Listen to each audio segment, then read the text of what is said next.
الحمد لله رب العالمين والصلاة والسلام على سيد الأنبياء والمرسلين وعلى آله وأصحابه أجمعين أما بعد فأعوذ بالله من الشيطان الرجيم بسم الله الرحمن الرحيم فصل لربك وانحر صدق الله مولانا العظيم۔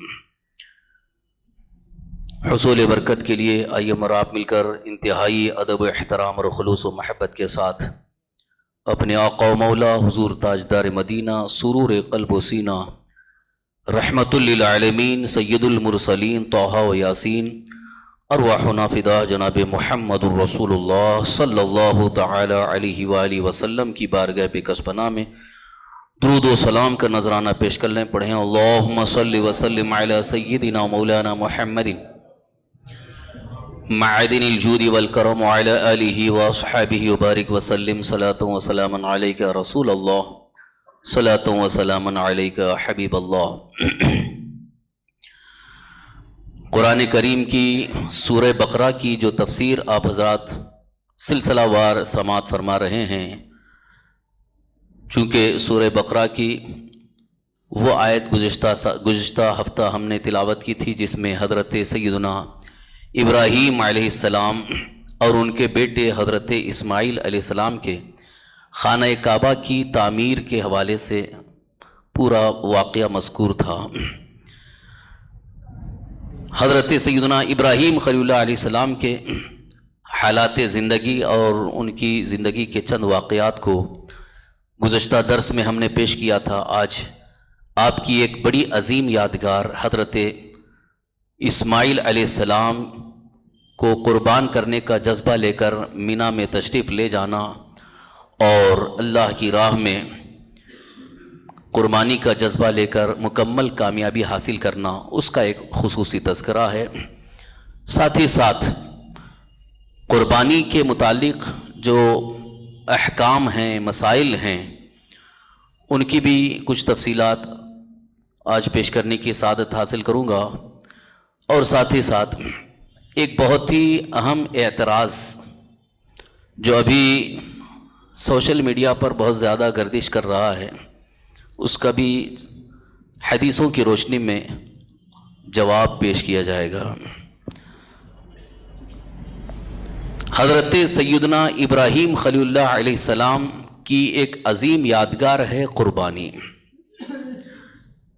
جیسا کہ آپ نے یہ حدیث بارہا سنی ہے، رسول اکرم صلی اللہ تعالی علیہ وسلم کی بارگاہ میں صحابہ کرام نے عرض کیا، ما هذه الاضاحی یا رسول اللہ،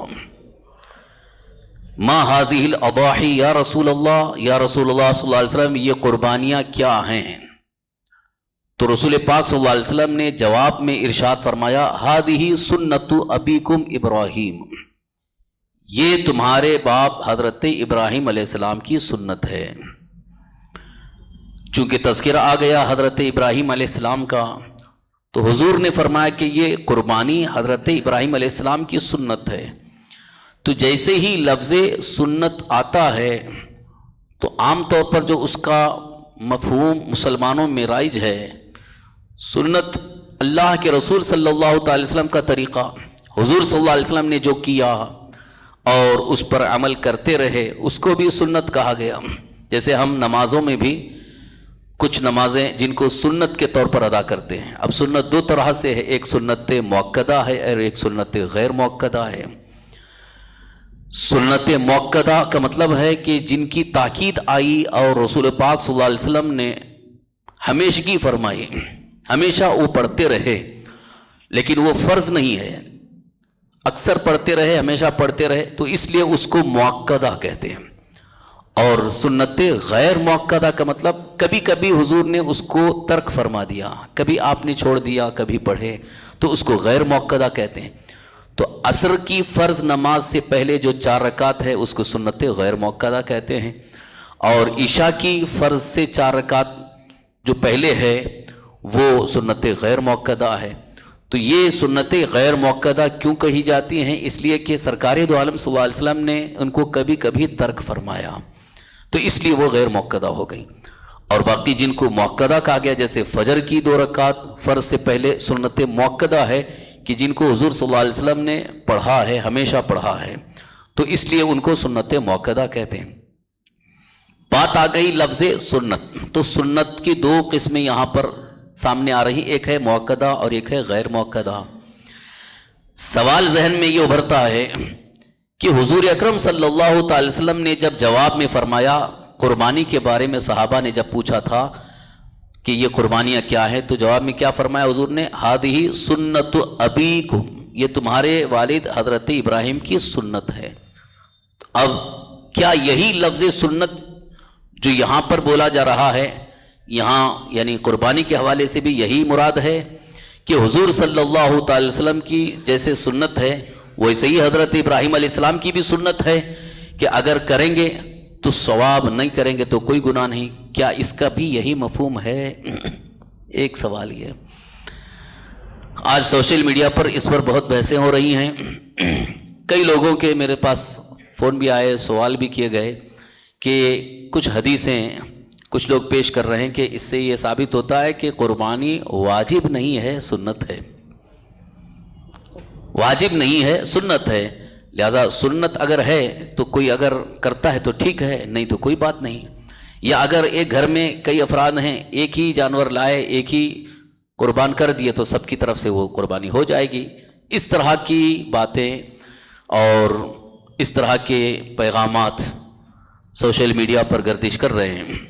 میں اس کو بہت تفصیل کے ساتھ سمجھانا چاہتا ہوں کیونکہ اس کو سمجھنے کے لیے تھوڑی سی ڈیٹیل ضروری ہے۔ پہلے ہی یہ مسئلہ سمجھیں، اس کے بعد انشاءاللہ جو قربانی کے اہم مسائل ہیں، فضائل ہیں، وہ بیان کریں گے۔ ویسے بھی الحمدللہ فضائل تو آپ نے بارہا سنے ہیں کہ قربانی کرنے پر کیا فضیلت ہے، ابھی گزشتہ جمعہ بھی ہم نے بیان کیا تھا۔ تو اس مسئلے کو سمجھنا ضروری ہے کیونکہ یہ بہت زیادہ لوگوں کے ذہنوں میں کنفیوژن پیدا کر رہا ہے کہ آخر اس میں صحیح کیا ہے۔ کیا ایک ہی قربانی یعنی ایک جانور لے کے آ گئے، ایک بکرا لے کے آ گئے اور وہی ایک قربانی کر کے سب کی طرف سے سب کے نام پر ہو جائے گی، یا کوئی بڑا جانور لے کر کے سب کی طرف سے ہو جائے گی؟ آئیے پہلے اس بارے میں تحقیق یہ کریں کہ یہ کس کی طرف سے بات پیش کی جا رہی ہے، کس کی طرف سے یہ بات پیش کی جا رہی ہے۔ جہاں تک ہم نے تحقیق کیا، یہ وہ لوگ پیش کر رہے ہیں کہ جو چاروں اماموں میں سے کسی کو نہیں مانتے ہیں، نہ امام اعظم ابو حنیفہ کو، یعنی نہ حنفی ہیں، نہ شافعی ہیں، نہ مالکی ہیں، نہ حنبلی ہیں، وہ یہ بات پیش کر رہے ہیں کہ یہ تو قربانی کوئی واجب نہیں ہے، بس مستحب ہے اگر ایک جانور میں سب کی طرف سے ہو جاتی ہے۔ دلیل ان کی کیا ہے؟ دلیل بہت مزے سے آپ سنیں گے اس کو۔ دلیل ان کی یہ ہے کہ اللہ کے رسول سرور کائنات صلی اللہ تعالی وسلم نے ہر سال 2 قربانیاں کی۔ یہ حدیث میں ہے کہ حضور صلی اللہ علیہ وسلم نے 2 قربانیاں کی، ایک ان 2 مینڈھے لائے جاتے تھے، ایک اپنی طرف سے اور ایک اپنی پوری امت کی طرف سے۔ تو جب رسول اللہ صلی اللہ تعالی وسلم ایک جانور سے سب امت کی طرف سے قربانی کر رہے ہیں تو لہٰذا ہم بھی اگر سب گھر والوں کی طرف سے ایک ہی جانور لا کر کے قربان کر دیں تو ہو جائے گی۔ یہ ان کی دلیل ہے۔ اگر یہاں سمجھنے کی بات ہے، اسی لیے میں نے اس سے پہلے کے درس میں بھی کہا تھا کہ حدیث پڑھنا اور ہے اور حدیث کو سمجھ کر اس سے مسئلہ ثابت کرنا یہ ما و شما، یہ ہم لوگوں کا کام نہیں ہے، جن کو بہت ہی عظیم صلاحیت، فقہ کی صلاحیت، جن کو فقہا کہا گیا ہے، وہ متعین کرتے ہیں کہ اس حدیث کا کیا معنی ہے، اس حدیث کا کیا معنی ہے، اس حدیث کا کیا معنی ہے۔ آپ نے ایک حدیث دیکھی لیکن اور حدیثیں آپ نے تلاش نہیں کی۔ میں نے یہ بھی بتایا تھا کہ ایک امر کے متعلق، ایک عبادت کے متعلق یا ایک کسی چیز کے متعلق اگر کئی طرح کی حدیثیں ہیں، ایک نہیں بلکہ کئی حدیثیں ہیں، تو ان ساری حدیثوں کو اکٹھا کیا جاتا ہے، جمع کیا جاتا ہے، پھر اس کے بعد اس میں سب سے پہلے یہ دیکھا جاتا ہے کہ یہ حدیث کس معیار پر ہے، کیونکہ پیش کرنے والے، روایت بیان کرنے والے، اس حدیث کو کس نے روایت کیا، اس حدیث کو کس نے روایت کیا، اس حدیث کو کس نے روایت کیا ہے۔ اگر روایت کرنے میں کہیں بھی ضعف آ گیا، یعنی اگر کوئی ایک بھی راوی اس میں ان کے اندر کوئی کمزوری پائی گئی تو اس حدیث کو حدیث ضعیف کہہ دیا جاتا ہے. تو اس حدیث ضعیف سے کوئی حکم ثابت نہیں ہوتا ہے، یعنی فرض واجب وغیرہ کوئی حکم ثابت نہیں ہوتا ہے. اس سے صرف فضیلت ثابت ہوگی کہ ہاں یہ کریں گے تو ثواب، نہیں کریں گے تو کوئی گناہ نہیں. فضائل میں حدیث ضعیف معتبر ہوتی ہے، لیکن احکام کے لیے حدیث ضعیف کا اعتبار نہیں کیا جاتا ہے. ایک بات تو یہ ہے، حدیثیں مختلف قسم کی ہوتی ہیں، یعنی فرمان رسول ہی حدیث ہے، حضور صلی اللہ علیہ وسلم کا فرمان، لیکن کئی طرح کی حدیثیں سامنے آئیں تو اس میں اس بات کو سمجھنا ضروری ہوتا ہے اور اس کے متعلق یہ متعین کرنا ضروری ہوتا ہے کہ یہاں کون سا معنی لیا جا رہا ہے اور اس میں کون سا حکم ثابت ہو رہا ہے. دیکھیے 2 حدیثیں میں آپ کے سامنے پیش کر رہا ہوں. ایک تو ابھی جو ان کی دلیل جو انہوں نے پیش کی ہے کہ اللہ کے رسول صلی اللہ تعالی وسلم نے ہر سال 2 مینڈھے قربانی فرمائے، ایک اپنی طرف سے اور ایک پوری امت کی طرف سے. یہ بھی حدیث ہے. ایک حدیث یہ بھی ہے کہ اللہ کے رسول سرور کائنات صلی اللہ تعالی وسلم ارشاد فرماتے ہیں، تم میں سے جو کوئی استطاعت رکھے اور قربانی نہ کرے وہ ہماری عیدگاہ کو بھی نہ آئے. یہ وعید جس کو کہتے ہیں، وعید یعنی ایک بڑی سزا، یعنی حضور صلی اللہ علیہ وسلم نے ناراضگی کا اظہار فرمایا. تو اب دونوں حدیثوں کو آپ سامنے رکھیے، اب آپ خود اس کے بارے میں فیصلہ کیجئے کہ ایک طرف تو رسول اللہ صلی اللہ علیہ وسلم امت کی طرف سے کر رہے ہیں، یعنی ایک ہی قربانی ایک جانور سے سب کی طرف سے قربانی ہو گئی.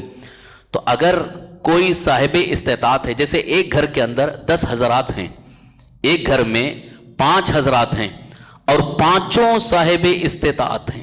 صاحب استطاعت کا مطلب ہے کہ جو مالک نصاب ہیں، کیونکہ انہی کو مستطیع بھی کہا گیا، صاحب نصاب بھی کہا گیا، جیسا کہ زکوٰۃ کے فرض ہونے کے متعلق یہ بھی احادیث میں ذکر ہے. تو نصاب کا مالک ہونے کے بعد حکم عائد ہوتا ہے، فرض ہوتا ہے زکوٰۃ کا. اسی طرح سے قربانی کے لیے بھی نصاب کی شرط لگائی گئی کہ جو مالک نصاب ہوا، اب پھر وہ اگر ادا نہیں کرتا ہے تو حضور نے ناراضگی کا اظہار فرمایا. تو گھر کے اندر اگر 5 حضرات ہیں اور 5 مالک نصاب ہیں، اب آپ مجھے بتائیے، ایک صاحب خرید کر کے لائے، ایک جانور خرید کر کے لائے، تو چونکہ وہ تو صاحب استطاعت تھے، ان کی طرف سے قربانی ہو رہی. اب یہ سب جو ان کی طرف سے، یہ ان کی طرف سے تو خالی بس انہوں نے نام لیا، لیکن ایک جانور جو چھوٹا جانور ہے، یعنی ایک بکرا لائے اور اسی کو سب کی طرف سے کر رہے ہیں، تو یہ سب کی طرف سے تو ہوئی نہیں، صرف ایک ہی صاحب کی طرف سے ہوئی. کیونکہ بڑے جانور میں 7 حضرات شریک ہو سکتے ہیں، لیکن چھوٹے جانور میں 7 حضرات نہیں بلکہ ایک ہی کی طرف سے ہوگی. تو اب رسول پاک صلی اللہ تعالی وسلم اگر واجب قربانی نہ ہوتی تو پھر ایک ہی بکرا لے کر کے اپنی طرف سے اور اسی بکرے میں سب کو شامل کر لیتے ہیں. غور کیجئے، مقام غور ہے کہ رسول پاک صلی اللہ تعالی وسلم نے 2 مینڈھے خریدے، ہر سال 2 مینڈھے کی قربانی فرمائی، ایک اپنی طرف سے ہو رہی اور ایک امت کی طرف سے ہو رہی ہے. لیکن یہاں آپ نے اس بارے میں غور کیا ہے؟ اگر آپ غور کریں گے تو یہ بات سمجھ میں آ جائے گی کہ ایک مینڈھا جو اپنی طرف سے ادا کر رہے ہیں، یہ امت کو حکم دے رہے ہیں کہ جو مالک نصاب ہے وہ اپنی طرف سے کرے، جو صاحب استطاعت ہے وہ اپنی طرف سے کرے. اور پھر ایک مینڈھا جو امت کی طرف سے کر رہے ہیں، یہ مستحب ہے کہ اللہ نے اور طاقت دی ہے تو امت کے لیے کریں، بزرگوں کے لیے کریں، خاندان والوں کے لیے کریں. لیکن جو مالک نصاب ہے وہ اپنی طرف سے واجب ادا کرے، تبھی تو حضور نے 2 کیا. اور اگر ایک ہی میں سب کے لیے کافی ہوتا تو پھر 2 خریدنے کی ضرورت ہی نہیں تھی. تو رسول اللہ صلی اللہ علیہ وسلم بھی ایک ہی مینڈھا خرید کر کے اسی ایک میں اپنی طرف سے اور ساری امت کی طرف سے اسی میں ہو جاتی. لیکن امت کو یہ پیغام دے رہے ہیں کہ ایک جو اپنی طرف سے کر رہا ہوں، یہ واجب حکم بتانے کے لیے ہے کہ جو مالک نصاب ہیں وہ اپنی طرف سے ادا کریں، اور پھر اللہ نے استطاعت دی ہے تو ایک اور لے کر کے سب کی طرف سے ادا کروں. مالک نصاب ہونے کی جو صورت سمجھ میں آ رہی ہے وہ اس حدیث پاک سے. تو حضرت امام اعظم ابو حنیفہ رضی اللہ عنہ جو 4 اماموں میں سے سب سے زیادہ علم والے، سب سے زیادہ فہم اور فقہ والے ہیں، جن کے بارے میں سارے علماء کا اتفاق ہے، اتفاق رائے ہے کہ الفقہاء عیال ابی حنیفہ، یعنی جتنے بھی فقہاء ہیں، یعنی بڑے بڑے علماء، وہ سب حضرت امام اعظم ابو حنیفہ کی اولاد میں سے ہیں. یعنی ان کو دادا کی منزل میں رکھا گیا، اتنے زیادہ علم والے کہ حدیثوں کا علم بھی ہے، قرآن کریم کی تفسیر کا علم ہے، مسائل کا استنباط کرنے کی فقہ اور اتنی اعلیٰ سمجھ ہے کہ اس دور کے جو بڑے بڑے تابعین ہیں، تبع تابعین ہیں، وہ تک آپ کا اعتراف کرتے ہیں، آپ کی تعظیم کرتے ہیں، احترام کرتے ہیں کہ امام اعظم ابو حنیفہ رضی اللہ عنہ نے جو مسائل آپ نے جمع فرمائے، اکٹھا فرمائے ہیں، وہ حدیثوں کی روشنی ہی میں جمع فرمائے۔ تو امام اعظم ابو حنیفہ رضی اللہ عنہ نے فرمایا کہ حدیث پاک سے یہ وجوب ثابت ہوتا ہے۔ وجوب کا مطلب کہ اب فرض سے تھوڑا سا نیچا درجہ یہ واجب ہونے کی منزل ہے، تو مالک نصاب جو مقیم ہے اس پر قربانی واجب ہے۔ اب آئیے اس کے ساتھ جڑا ہوا ایک مسئلہ فرض اور واجب سنت، یہ جو درجات ہیں اس کو اس سے پہلے بھی میں آپ کے سامنے بتا چکا ہوں، پھر سے اس کو ذہن میں آپ دہرائیے کہ شریعت مطہرہ کے احکام میں یہ درجات ہیں، ایک ہے فرض، ایک ہے واجب، ایک ہے سنت، اس کے بعد نفل، مستحب، مستحسن، یہ درجات ہیں۔ یعنی جس کو شریعت میں مستحب یا نفل کہا گیا وہ فرض کے درجے پہ نہیں ہو سکتا ہے۔ نفل کا مطلب کہ اگر اسے آپ کریں گے تو ثواب ہے، نہیں کریں گے تو کوئی گناہ نہیں، تو یہ فرض کے درجے میں نہیں ہوگا۔ ہاں جو فرض کے درجے میں ہے اس کو کرنا ضروری ہے، نہیں کریں گے تو گنہگار ہوں گے۔ دونوں میں فرق محسوس ہو رہا ہے کہ نفل کا درجہ یہ ہے کہ اگر آپ اسے ادا کریں گے تو ثواب ہے، نہیں کریں گے تو کوئی گناہ نہیں ہے، کوئی پکڑ نہیں ہے، کوئی سزا نہیں ہے۔ لیکن فرض کا درجہ یہ ہے کہ اسے کرنا ضروری ہے، نہیں کریں گے تو گنہگار ہوں گے، اس پر سزا ہوگی، اور ساتھ ہی ساتھ اس کے لیے حکم یہ ہے کہ اگر اس کا کوئی انکار کرتا ہے تو وہ کافر ہو جائے گا۔ یہ فرض کا درجہ ہے۔ جیسے 5 وقت کی نمازیں فرض ہیں، 5 وقت کی نمازیں، فجر، ظہر، عصر، مغرب، عشاء، یہ 5 وقت کی نمازیں فرض ہیں۔ اگر کوئی بھی مسلمان ہو کر ان 5 وقت کی فرض نمازوں میں سے کسی ایک نماز کا انکار کر دیا، جیسے معاذ اللہ اگر کسی نے کہا میں فجر کی نماز کو نہیں مانتا، معاذ اللہ، وہ کافر ہو جائے گا کیونکہ اس نے فرض کا انکار کیا۔ لیکن اگر کوئی نفل کا انکار کرتا ہے، مستحب کا انکار کرتا ہے، تو شریعت میں اسے کافر نہیں کہا گیا، گمراہ تو ہے لیکن کافر نہیں کہا گیا۔ جیسے اگر کوئی کہے کہ عشاء کے بعد کی آخری والی 2 رکعت نفل کو میں نہیں مانتا، اگر انکار کرے معاذ اللہ، تو وہ ایک مستحب کی منزل میں ہے، اس کی وجہ سے، وہ انکار کی وجہ سے کافر نہیں ہوا۔ اور اسی طرح سے اگر وہ نہیں پڑھا تو گنہگار بھی نہیں ہوا، اگر پڑھ لیتا تو اس کے لیے بہتر تھا، اس کے نامہ اعمال میں ثواب لکھا جاتا، لیکن نہیں پڑھا تو گنہگار بھی نہیں۔ دیکھیے فرض اور نفل کا کتنا فرق ہے۔ اب فرض سے قریب درجہ ہے واجب کا۔ واجب اسے کہتے ہیں کہ ایک تو نص قطعی سے نہیں بلکہ نص ظنی سے، یہ ایک اصطلاح شرع میں ایک لفظ بولا جاتا ہے۔ نص ظنی کا مطلب حدیثوں سے، وہ بھی حضور صلی اللہ علیہ وسلم کی وہ حدیثیں جو معتبر ہیں، ان حدیثوں سے اگر کوئی حکم ثابت ہوتا ہے اور قرآن کریم کی کسی آیت سے اس سے تعلق بن جاتا ہے تو اس کو واجب کی منزل میں کہا جاتا ہے۔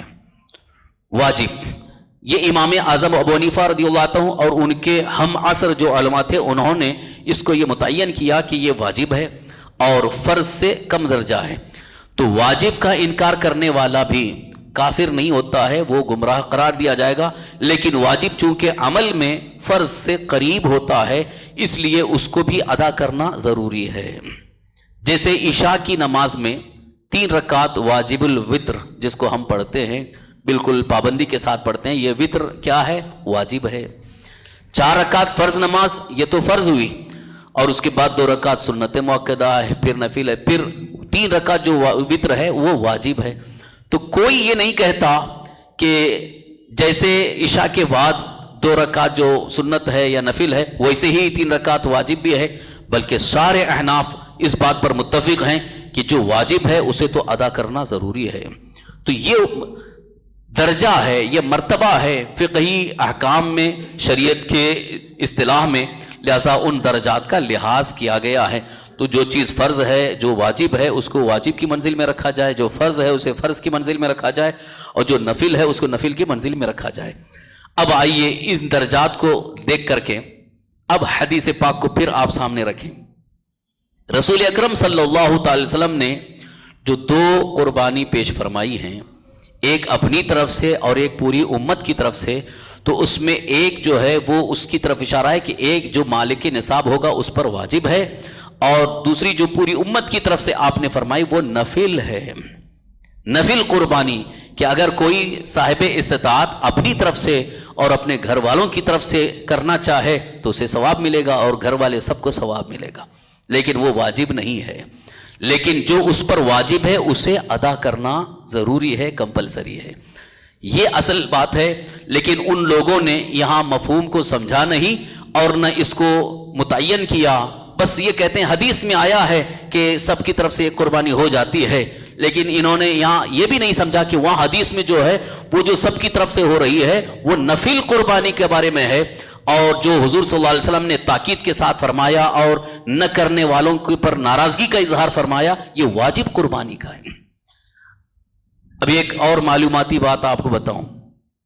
شریعت مطہرہ کے احکام میں جب کسی چیز کے نہ کرنے پر ناراضگی کا یا گناہ کا یا سزا کا ذکر آتا ہے تو اب وہ واجب کی منزل میں آ جاتی ہیں کہ نہیں کریں گے تو اس پر گناہ ہے، سزا ہے، گرفت ہے، پکڑ ہے، تو اب وہ بھی واجب کی منزل میں آ گئے. اس لیے امام اعظم ابو حنیفہ رضی اللہ عنہ فرماتے ہیں کہ قربانی مالک نصاب مقیم پر، عاقل بالغ پر یہ واجب ہے، کیونکہ نہ کرنے پر حضور صلی اللہ علیہ وسلم نے ناراضگی کا اظہار فرمایا. اب رہی بات کہ ایک جانور کا سب کی طرف سے ہونا، اگر چھوٹا جانور جیسے بکرا ہے تو اس میں تو ایک کے علاوہ دوسرے کی نہیں ہو سکتی، یہ تو سب کے نزدیک متعین ہے.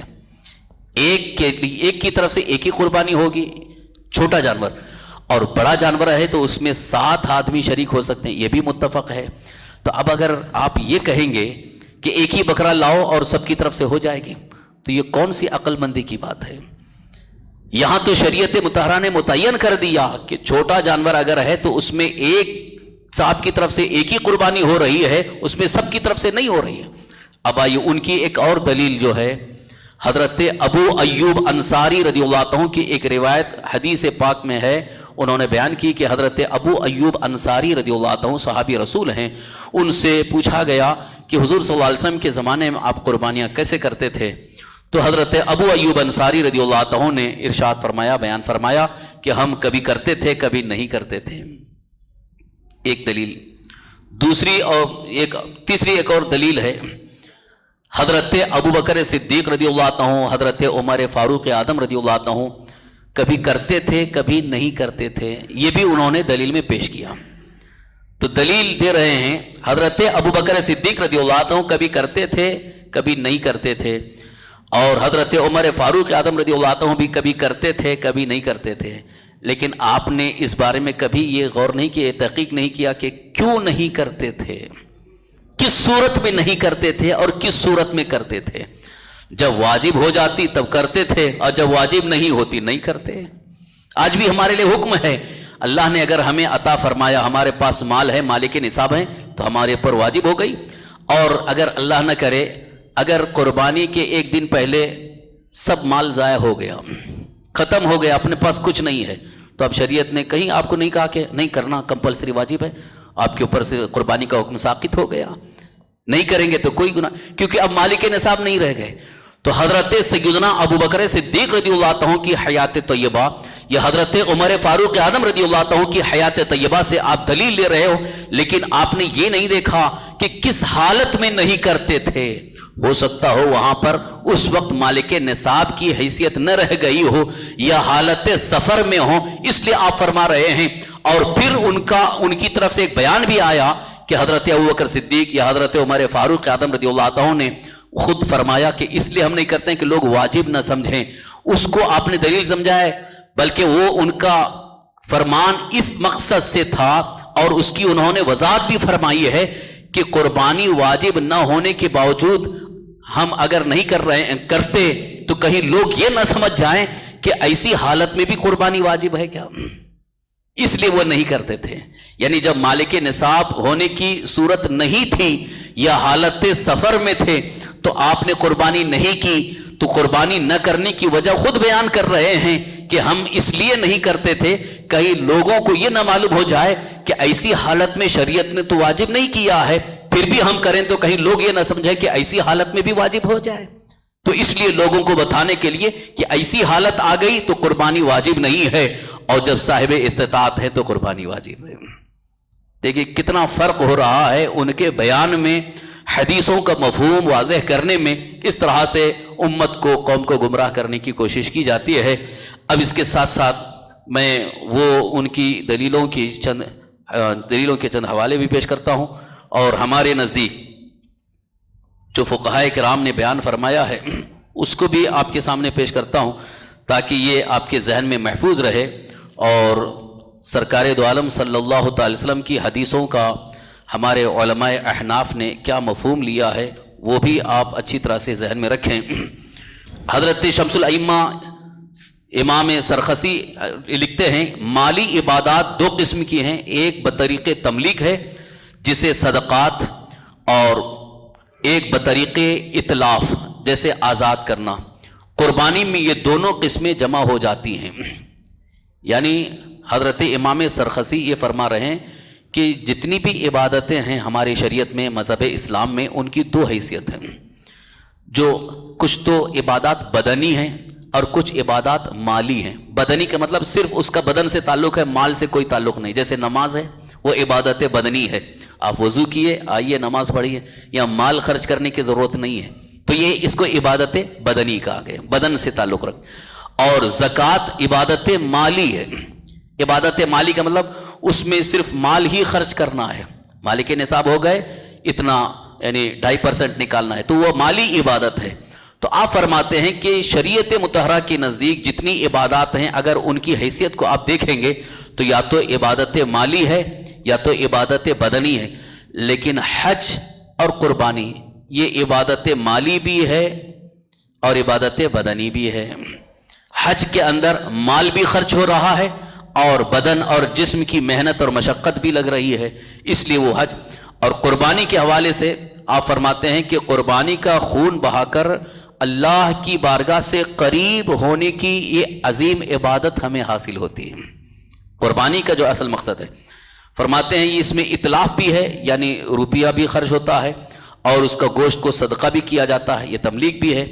ہمارے نزدیک قربانی امیروں پر اور اقامت گزینوں پر، یعنی جو مسافر نہیں ہیں ان پر واجب ہے. جامع میں حضرت امام ابو یوسف سے ایک روایت ہے کہ یہ سنت ہے، اور حضرت امام شافعی رضی اللہ عنہ کا قول ہے کہ یہ سنت ہے. حضرت امام شافعی رضی اللہ عنہ کے نزدیک قربانی واجب نہیں بلکہ سنت ہے. تو انہوں نے ان حدیثوں سے اخذ کیا ہے جن میں صحابہ کرام نے کبھی کیا ہے کبھی نہیں کیا ہے، تو اس کے لیے وہ کہتے ہیں کہ اس کا مطلب قربانی واجب نہیں ہے، سنت ہے. حضور نبی کریم صلی اللہ علیہ وسلم نے، یہ حضرت امام شافعی کی ایک دلیل یہ بھی ہے کہ قربانی مجھ پر فرض کی گئی اور تم پر فرض نہیں کی گئی، لیکن رسول اللہ صلی اللہ علیہ وسلم نے فرمایا تین چیزوں کے ساتھ مجھے خاص کیا گیا ہے اور تمہارے لیے وہ سنت ہیں: قربانی، چاشت کی نماز اور وطر. ساتھ ہی ساتھ رسول اکرم صلی اللہ علیہ وسلم نے فرمایا قربانی کرو، کیونکہ یہ تمہارے باپ حضرت ابراہیم علیہ السلام کی سنت ہے. حضرت ابو بکر، حضرت عمر رضی اللہ عنہما سے روایت ہے کہ وہ 1 سال اور 2 سال تک قربانی نہیں کرتے تھے. ان کو یہ خدشہ تھا کہ مسلسل قربانی کرتے رہنے کی وجہ سے لوگ قربانی کو واجب سمجھ لیں گے. حضرت ابو مسعود انصاری رضی اللہ عنہ نے کہا میرے پاس صبح شام 1000 بکریاں ہوتی ہیں، لیکن میں اس خدشے سے قربانی نہیں کرتا کہ لوگ قربانی کو واجب سمجھ لیں گے. نیز قربانی مسافر پر واجب نہیں ہے، اور مسافر پر جو خون بہانا واجب نہ ہو وہ مقیم پر بھی واجب نہیں ہوتا. عبادات مالیہ میں مسافر اور مقیم کے درمیان کوئی فرق نہیں ہوتا، جیسے زکوٰۃ، صدقہ فطر، کیونکہ مسافر اور مقیم میں مال کی تملیک کے اعتبار سے کوئی فرق نہیں ہے، ان میں فرق بدن کی مشقت کے اعتبار سے ہے. نیز قربانی کرنے والا قربانی کے گوشت کو خود بھی کھا سکتا ہے اور غنی کو بھی کھلا سکتا ہے.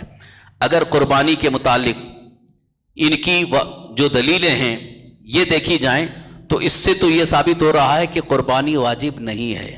انہی دلیلوں کو انہوں نے اخذ کیا ہے جو آج بیان کر رہے ہیں کہ قربانی واجب نہیں ہے، ایک ہی سے سب کی سب ہو جائے گی، وہ یہ دلیل ہے ان کے پاس۔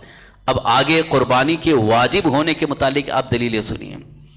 امام سرخسی فرماتے ہیں ہماری دلیل یہ ہے، اللہ تعالیٰ کا فرمان ہے فَصَلِّ لِرَبِّكَ وَانْحَرْ، اپنے رب کی نماز پڑھیے اور قربانی کیجیے۔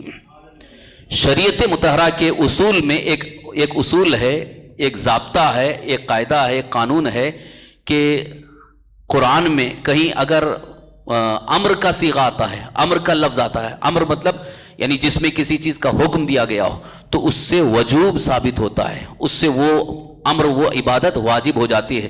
وہی یہاں پر فرماتے ہیں کہ اللہ تعالیٰ کے اس حکم سے وجوب ثابت ہوتا ہے، اور خود حضور نبی کریم صلی اللہ علیہ وسلم نے فرمایا جس شخص کے پاس گنجائش ہو، یعنی صاحب استطاعت ہو، اور وہ قربانی نہ کرے، وہ ہماری عیدگاہ میں نہ آئے۔ اور قربانی نہ کرنے پر وعید کا ذکر کرنا یہ اسی صورت میں ہو سکتا ہے جب قربانی واجب ہو جائے، یعنی قربانی واجب ہے، اسی لیے حضور صلی اللہ علیہ وسلم نے اس پر ناراضگی کا اظہار فرمایا اور عیدگاہ آنے پر انہیں ان کی پابندی لگا دی کہ عیدگاہ نہیں آ سکتے۔ اور دلیل یہ ہے، حضور نبی کریم صلی اللہ علیہ وسلم نے فرمایا جس نے عید سے پہلے قربانی کی وہ قربانی کو دہرائے، اور جس نے قربانی نہیں کی وہ اللہ کے نام پر ذبح کرے۔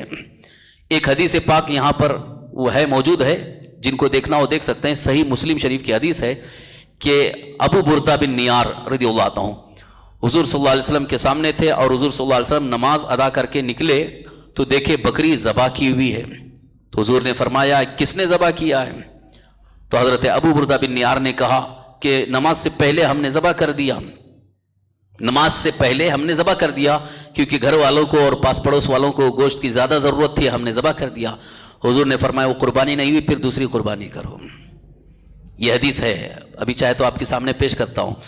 تو اب یہاں ذرا غور کیجئے، اگر قربانی نفل ہوتی تو پھر دوبارہ کرنے کا حکم نہیں دیا جاتا کہ چلو ہو گئی، گوشت کھانا ہی ہے نا، تو آپ کی قربانی ہو گئی۔ تو یہاں حضور کا یہ فرمانا کہ وہ قربانی نہیں ہوئی کیونکہ نماز عید سے پہلے جس نے قربانی کی اس کی قربانی نہیں ہوئی، قربانی کا وقت جو ہے وہ نماز عید کے بعد ہے۔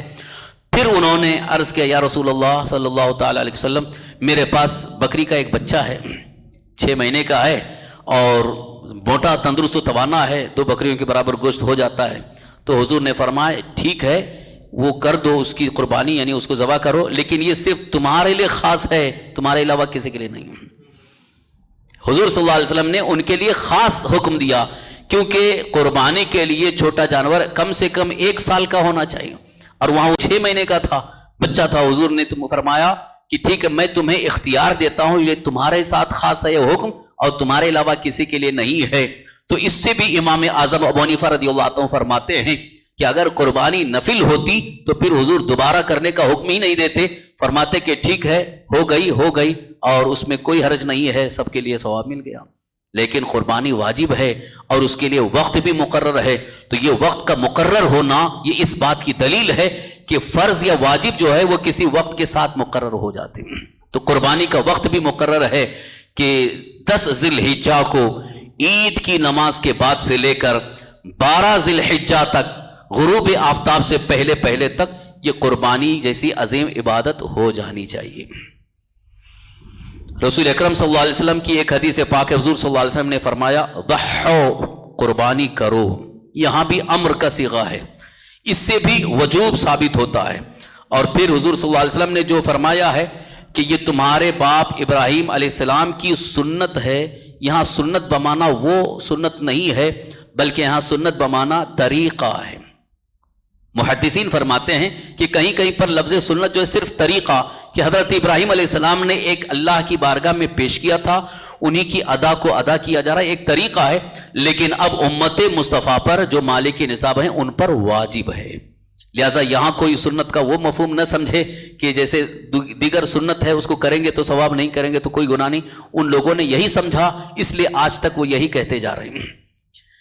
اور جو رسول پاک صلی اللہ علیہ وسلم کا ارشاد ہے کہ تم پر قربانی فرض نہیں کی گئی، ابھی جو دلیل میں نے آپ کے سامنے پڑھ کر کے سنا دیا تھا کہ ایک حدیث میں حضور صلی اللہ علیہ وسلم نے فرمایا 3 چیزوں کے ساتھ مجھے خاص کیا گیا ہے اور تمہارے لیے وہ سنت ہیں، ان میں سے یہ قربانی، چاشت کی نماز اور وتر۔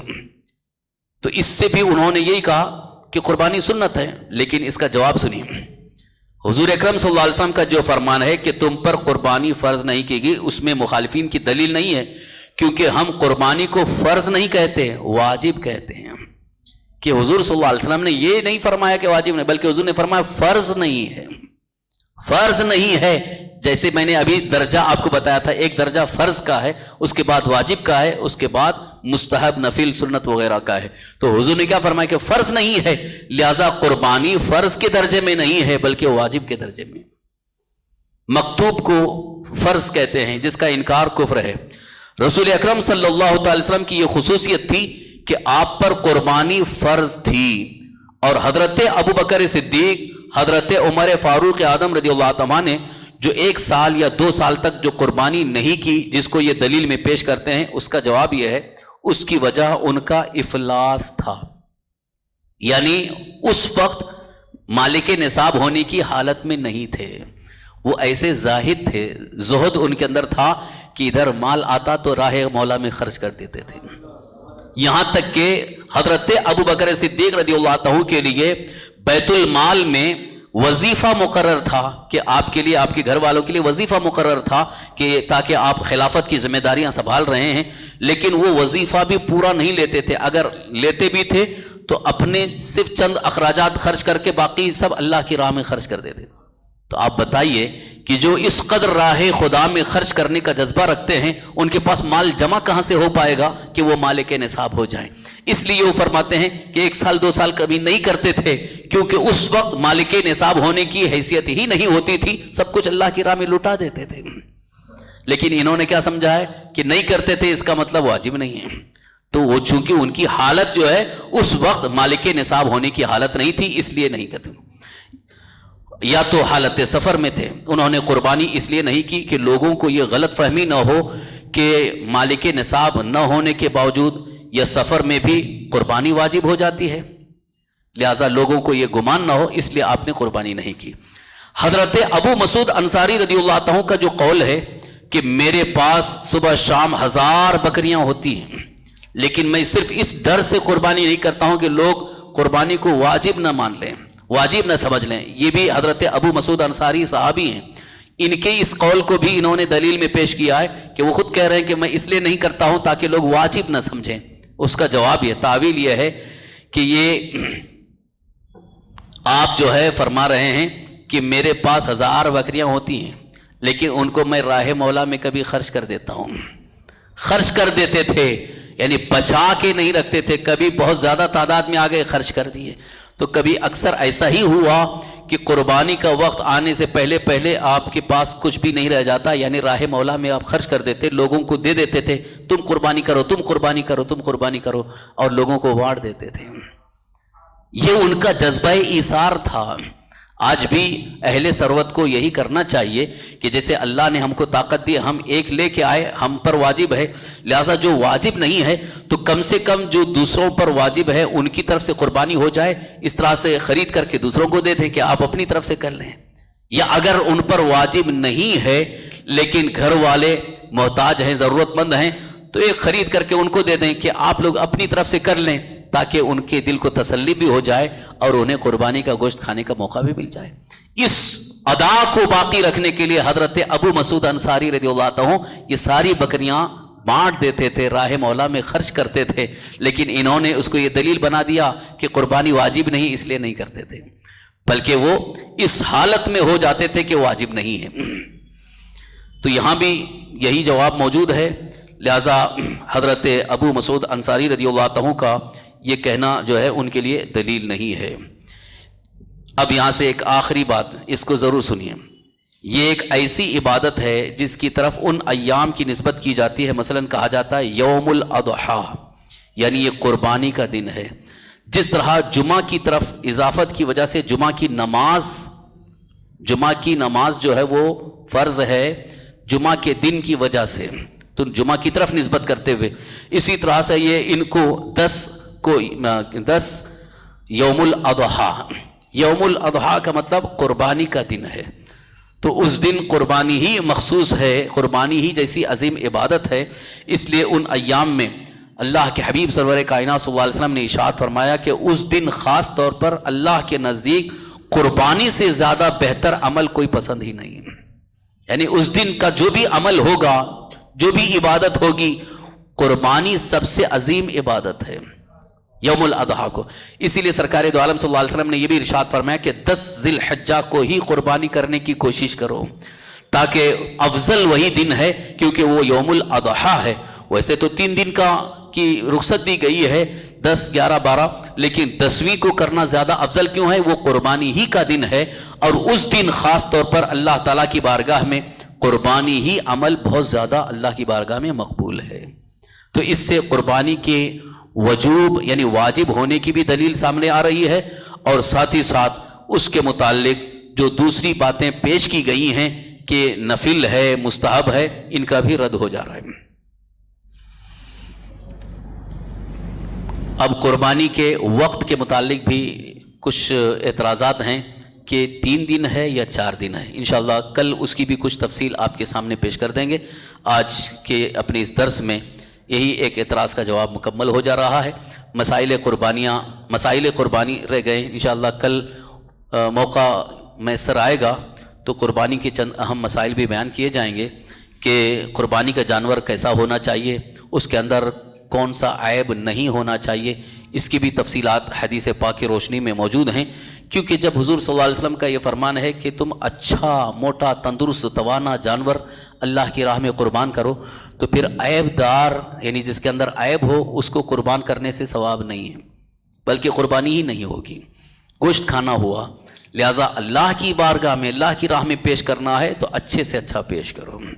آج ہم دنیا میں اپنے احباب یا جن سے بھی ہمارے تعلقات ہیں ان کو کوئی گفٹ اور تحفہ دینا چاہتے ہیں تو ان کی شان کے مطابق تحفہ پیش کرتے ہیں. جیسے کوئی عام آدمی ہے، اس کو ایک چھوٹا سا تحفہ دے دیا وہ خوش ہو جاتا ہے، لیکن ذرا بڑے عہدے دار ہیں تو ان کے پاس گفٹ لے جانے کے وقت آپ سوچتے ہیں کہ ایک معمولی چیز لے کے جائیں گے تو اچھا نہیں لگے گا. ان کی شان کے مطابق، اب اس میں تو کوئی سوال ہی نہیں پیدا ہوتا، اللہ کی شان کے مطابق ہمیں پیش کرنا ہے.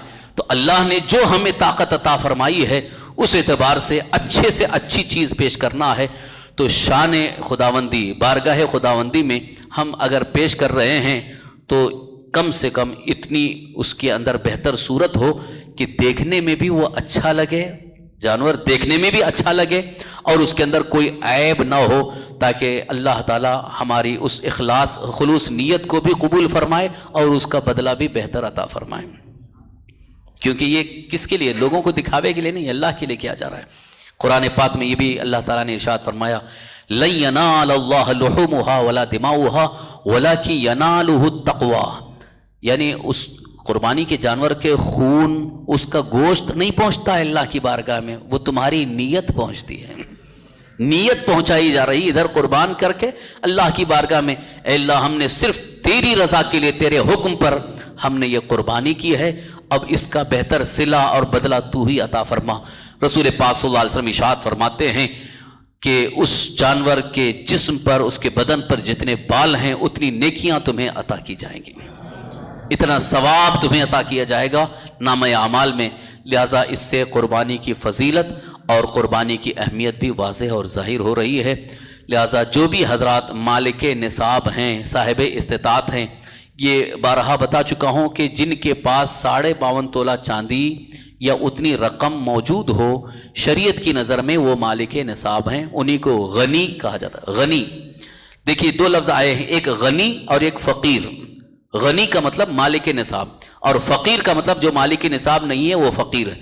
تو فقیر پر قربانی واجب نہیں ہے، غنی پر قربانی واجب ہے. پورے اس درس کا خلاصہ یہ ہوا کہ جہاں بھی قربانی کے احکام آئے ہیں وجوب کے، وہ غنی کے لیے ہے، اور جہاں قربانی واجب نہ ہونے کی دلیلیں سامنے آ رہی ہیں وہ فقیر کے لیے ہے. یعنی جو غنی نہیں ہے وہ اگر اپنی طرف سے کرنا چاہے تو اس کو اجازت ہے، کر سکتا ہے. جیسے بہت سارے ایسے بھی ہیں کہ غنی شریعت کی نظر میں وہ غنی نہیں ہے، یعنی مالک نصاب نہیں ہے، کیونکہ شریعت کی نظر میں مالک نصاب ہونے کے لیے کم سے کم 40,000 45,000 ہوں گے تو وہ غنی ہوں گے. لیکن 40,000 سے کم ہے، 10-20 ہزار ہے، لیکن وہ یہ چاہتے ہیں کہ 1500-2000 میں بھی ایک قربانی کے بڑے جانور میں حصہ مل جائے گا، ہم بھی شریک ہو جائیں گے، اگر وہ کرنا چاہے تو ان کو اجازت ہے، کریں گے تو ثواب ہے، یعنی واجب نہیں ہے، وہ اگر کریں گے تو ادا ہو جائے گی، اس کا ثواب انہیں ملے گا، لیکن جو غنی ہے انہیں تو کرنا ضروری ہے۔ بات سمجھ میں آ گئی ہوگی آپ کو۔ اس کو ایک آخری ایک مثال سے اس طرح سے بھی آپ سمجھیں کہ ایک چیز جو واجب ہے، اگر ہم اس واجب میں دوسروں کو شریک کرنا چاہیں تو شریعت اس کی اجازت نہیں دیتی ہے، لیکن نفل میں ثواب میں شریک کرنا چاہیں تو اس کی اجازت ہے۔ جیسے اگر آپ نفل نماز پڑھ کر کے 2 رکعت نفل نماز پڑھ کر کے اس کا ثواب مرحوم والدین کے لیے یا مرحوم اپنے آبا و اجداد کے لیے، بزرگوں کے لیے پہنچانا چاہیں تو شریعت میں اجازت ہے کہ آپ جتنوں کو بھی اس کا ثواب پہنچانا چاہیں اس کا ثواب ملے گا۔ ادھر 2 رکعت نفل آپ نے پڑھا ہے، اس کا آپ کو ثواب ملا، اور اسی ثواب اتنا ہی ثواب جن جن کو آپ پہنچاتے جائیں گے ان سب کو وہ ثواب ملتا جائے گا۔ لیکن جو واجب ہے، جو فرض ہے، اس میں آپ ثواب میں وہ شریک نہیں کر سکتے، بلکہ وہاں وہ آپ کے لیے ہی خاص ہو گیا۔ اسی لیے کہا گیا کہ فرض نماز آپ پڑھیں گے اور وہ آپ کے اوپر اسی وقت ختم ہو جائے، اسی وقت ساقط ہوگی جب آپ پڑھیں گے، اور اگر آپ یہ چاہیں گے کہ میری نماز جو ہے کوئی دوسرا آ کے پڑھ لے تو بھی نہیں ہو سکتا ہے۔ جو واجب ہے، جو فرض ہے، اسے خود کرنا کمپلسری ہے۔ اس بات کو سمجھنے کی کوشش کریں کہ شریعت مطہرہ میں جس کو فرض یا واجب کہا گیا ہے اس کی یہ حیثیت ہے، لہذا قربانی جو ہے وہ واجب کی منزل میں ہے۔ جو بھی مالک نصاب ہے، مقیم ہیں، عاقل بالغ مرد و عورت ہیں، ان پر قربانی واجب ہے، انہیں کرنا ضروری ہے۔ اب آئندہ اس کے بارے میں کوئی یہ نہ پوچھے کہ ہم کر سکتے ہیں کہ نہیں کر سکتے ہیں، آپ خود فیصلہ کر لیں کہ آپ مالک نصاب ہیں کہ نہیں۔ اگر آپ مالک نصاب ہیں تو آپ کو کرنا ہے، اور مالک نصاب نہیں ہیں تو شریعت نے آپ سے مطالبہ نہیں کیا ہے، چاہے تو کر سکتے ہیں، چاہے تو نہیں کر سکتے۔ بارک اللہ لنا ولکم۔ اللہ تعالی ہم سب کو شریعت مطہرہ کے احکام پر عمل کی توفیق رفیق نصیب فرمائے۔